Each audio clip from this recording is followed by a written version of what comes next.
اعوذ باللہ من الشیطان الرجیم بسم اللہ الرحمن الرحیم اللہم صلی علی محمد وآل محمد۔ جس طرح جسم کی زکوٰۃ روزے رکھنا ہے، اسی طرح روزے کی قبولیت فطرہ دینا ہے۔ جیسے ہی ہم چاند دیکھ لیں، ہمیں یقین اور اطمینان ہو جائے تو اس وقت زکوٰۃ فطرہ واجب ہو جاتی ہے۔ یہ زکوٰۃ فطرہ فقراء اور مساکین کا حق ہے۔ جیسے ہی عید کا چاند نظر آئے تو یہ فطرہ واجب ہو جاتا ہے۔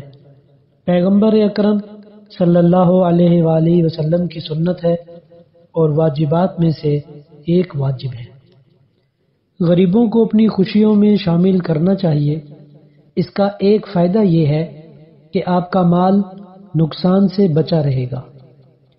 زکوٰۃ فطرہ کو زکوٰۃ بدن بھی کہتے ہیں۔ معصوم علیہ الصلوۃ والسلام بہت تاکید کیا کرتے تھے اور کہا کرتے تھے کہ کوئی رہ نہ جائے۔ گمان ہے اگر کسی کا فطرہ رہ گیا تو کہیں وہ مر نہ جائے۔ جان اور مال کی حفاظت ہوتی ہے۔ ہم اپنی آج کی ویڈیو میں زکوٰۃ فطرہ پہ چند معروضات پیش خدمت کر رہے ہیں، سماعت فرمائیے۔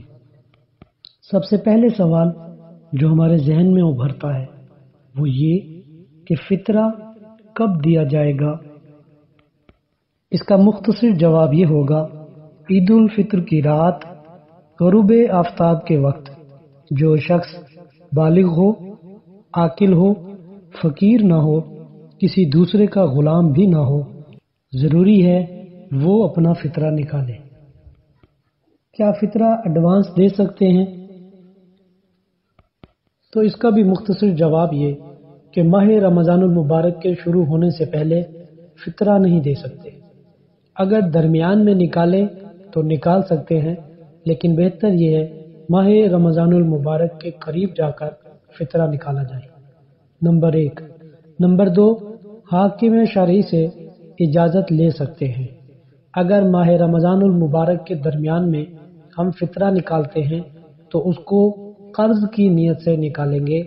جیسے ہی عید فطر کا چاند آسمان پہ نمودار ہوگا تو اس قرض کو ہم فطرہ کی نیت میں تبدیل کر دیں گے۔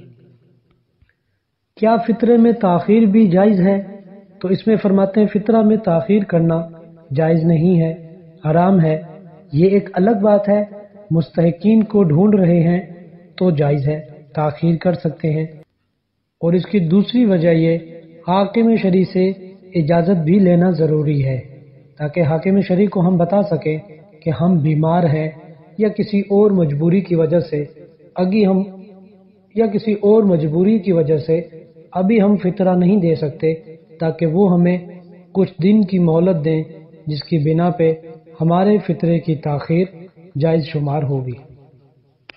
اگر کسی شخص نے اپنی پوری زندگی میں فطرہ نہ دیا ہو، اب اگر وہ فطرہ دینا چاہتا ہے تو وہ کیا کرے؟ تو اس کے لیے اس کو چاہیے کہ اپنی پوری زندگی کا حساب لگائے اور اس پہ کتنے فطرے واجب ہوئے تھے ان تمام کا وہ حساب لگائے اور اسی سال میں تمام فطرے ادا کرے۔ یہ نہیں ہو سکتا کہ جو سال گزر چکے ہیں وہ معاف ہو جائیں گے، باقی جتنے آگے ہیں ان کا وہ فطرہ ادا کرے۔ ایسے نہیں ہوگا، بلکہ وہ اپنے تمام سال جو سابقہ گزر چکے ہیں ان کا حساب کرے اور اسی سال میں اپنا فطرہ ادا کرے۔ فطرہ کس پر واجب ہے؟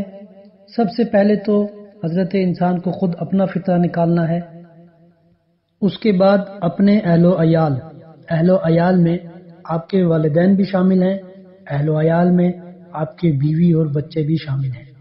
اہل و عیال میں اگر والدین آپ کے ساتھ کھاتے پیتے ہیں، آپ کے ساتھ رہتے ہیں تو ان کا فطرہ بھی آپ نے ہی دینا ہے۔ اسی طرح آپ کے بیوی بچے، ان کا فطرہ بھی آپ ہی نے دینا ہے۔ اور اسی طرح اگر گھر میں ملازم رکھے ہوئے ہیں اور وہ وہیں پہ کھاتے پیتے ہیں اور وہیں پہ رہتے ہیں تو ان کا فطرہ بھی آپ ہی کی ذمہ داری ہے۔ اسی طرح سے اگر کوئی ڈرائیور گاڑی کا رکھا ہوا ہے تو وہ بھی وہیں پہ کھاتا پیتا ہے اور آپ ہی کے ہاں رہتا ہے تو اس کا فطرہ بھی آپ ہی نے ادا کرنا ہے۔ لڑکی نکاح کے بعد باپ ہی کے گھر پہ رہ رہی ہو تو فطرہ کس پہ ہوگا؟ آیا لڑکی کا فطرہ اس کے باپ پہ ہوگا یا اس کے ہونے والے شوہر پہ ہوگا؟ اس کا مختصر جواب یہ دیتا چلوں، لڑکی جس کی کفالت میں رہ رہی ہو فطرہ بھی اسی کے ذمہ ہوتا ہے۔ اگر باپ کی کفالت میں رہ رہی ہو تو باپ اس کا فطرہ دے گا، اگر شوہر کی کفالت میں رہ رہی ہو تو شوہر اس کا فطرہ دے گا۔ مہمان کا فطرہ کیا یہ بھی صاحب بیت پہ واجب ہے؟ مہمان کا فطرہ اس صورت میں صاحب بیت پہ واجب ہے جب وہ اس کے گھر کھائے یا بے شک نہ کھائے لیکن وہ اس کے پاس رہتا ہے اور اگلے دن واپس جاتا ہے تو مہمان کا فطرہ اس صاحب بیت پہ واجب ہے۔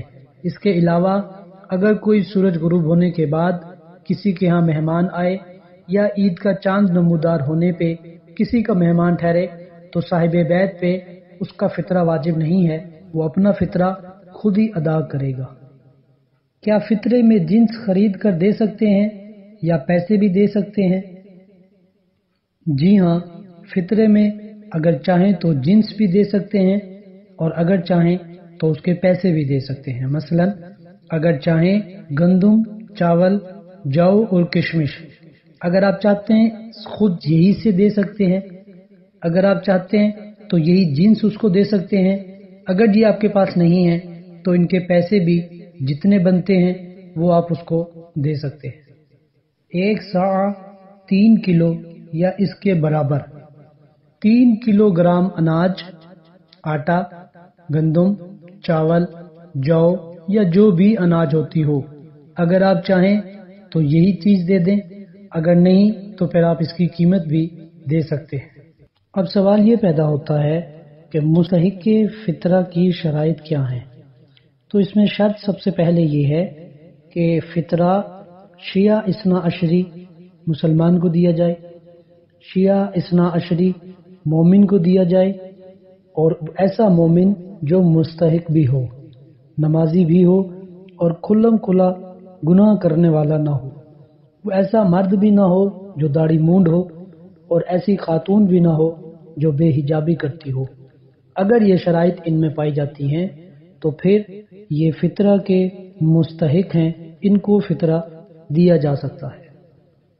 پھر ایک اور سوال اٹھتا ہے، غیر سید کا سید کو فطرہ۔ غیر سید سید کو فطرہ نہیں دے سکتا، لیکن اگر سید ہے تو وہ سید کو بھی فطرہ دے سکتا ہے اور غیر سید کو بھی فطرہ دے سکتا ہے۔ اب سوال یہ پیدا ہوتا ہے، کیا فطرہ تعمیر مسجد، مدرسہ یا نشر معارف دینیہ پہ خرچ کر سکتے ہیں؟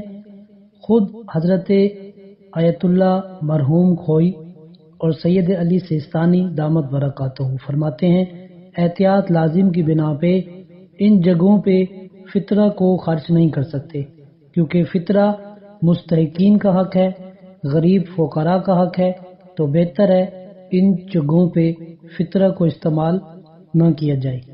کیا فطرہ اپنے واجب النفقہ جو لوگ ہوتے ہیں ان کو بھی دیا جا سکتا ہے؟ یہاں پہ بھی یہی جواب دیا جاتا ہے کہ فطرہ اپنے واجب النفقہ کو نہیں دیا جا سکتا، یعنی بیٹا اپنی والدہ کو فطرہ نہیں دے سکتا، باپ اپنی بیٹی کو فطرہ نہیں دے سکتا۔ کیا فطرہ کسی دوسرے شہر بھجوایا جا سکتا ہے؟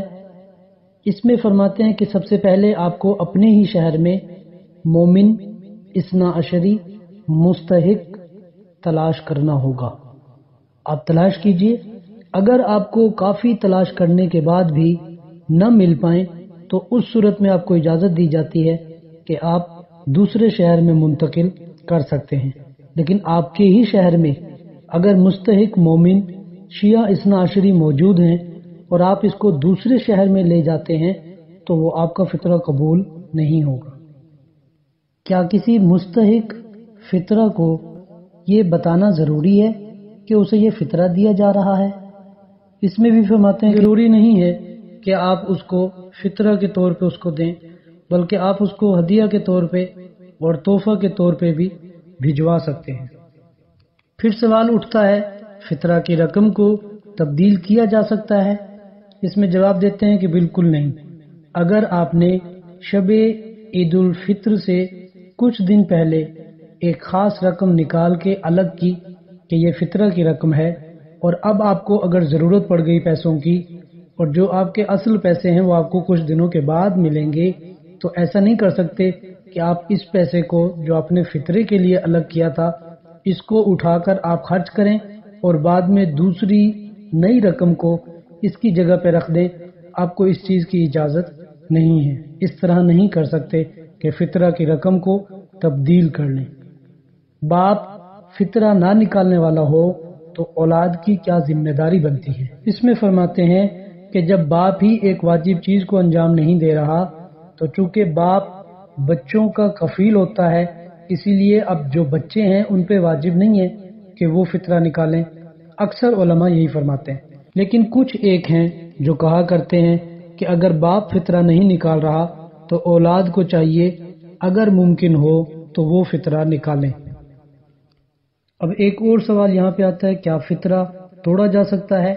یعنی اگر ایک شخص کا فطرہ 200 روپے بنتا ہے تو کیا وہ 100 روپے ایک مستحق کو اور 100 روپے ایک مستحق کو دے سکتا ہے؟ تو اس میں فرماتے ہیں سید علی سیستانی صاحب اور حضرت ابو القاسم خوئی صاحب کا فتویٰ یہ ہے کہ یہ توڑا جا سکتا ہے۔ اگر آپ چاہیں تو آدھا آدھا ایک ایک بندے کو ہم دے سکتے ہیں، لیکن احتیاط مستحب یہ ہے کہ ایک مکمل فطرہ ایک مستحق کو پہنچائیں۔ اگر آپ تقسیم بھی کرنا چاہیں تو تقسیم بھی کر سکتے ہیں، اس میں زیادہ کوئی حرج نہیں ہے۔ دعا کرتے ہیں اللہ تبارک و تعالیٰ کے حضور اللہ ہمارے واجبات کو اپنی بارگاہ میں قبول فرمائے اور ماہ رمضان المبارک میں ہماری کی ہوئی عبادات کو اپنی بارگاہ میں شرف قبولیت عطا فرمائے، وقت کی حجت صاحب العصر والزمان کے ظہور میں تعجیل فرمائے۔ فطرہ کے متعلق آپ کا کوئی بھی سوال ہو کامنٹ میں کیجئے، انشاءاللہ آپ کو جواب ارسال فرمایا جائے گا۔ اللہم صلی علی محمد وآل محمد وعجل فرجہ۔